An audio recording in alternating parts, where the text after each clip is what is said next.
আশা করছি তোমরা সবাই খুব ভালো আছো। তো আজ রান্নাঘরে ছোট্ট একটা সুন্দর রেসিপি দেখাবো, সেটা হলো মৌরলা মাছের পাতলা ঝোল। দেখতেই পাচ্ছ মৌরলা মাছ ধুয়ে পরিষ্কার করে নিয়েছি, একদম টাটকা মাছ। পুরো মাছগুলোতে পেটে ভর্তি ডিম।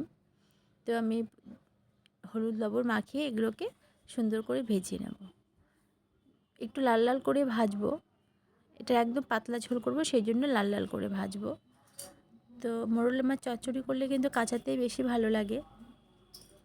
যেহেতু ঝোল, অল্প একটু তেল দিয়েছি, খুব অল্প কম মশলাতেই করব। এখানে হাফ পেঁয়াজ, 1 কোয়া রসুন, একটুখানি আদা বেটে নিয়েছি।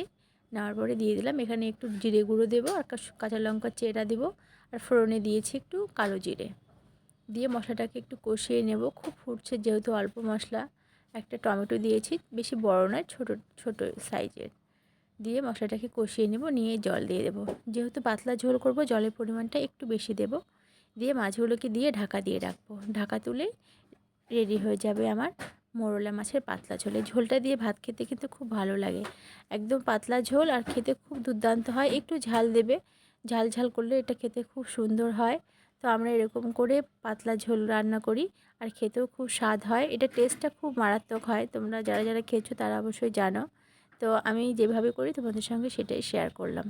তো তোমরা আমার মতো করে একবার করে খেও। আর যারা তো পেঁয়াজ রসুন খেতে চাও না এই ঝোলটাতে, তারা তোমরা দেবে না, কিন্তু আমি দেই, এটা খেতে খুব ভালো লাগে। তো সবাই খুব ভালো থেকো, টাটা।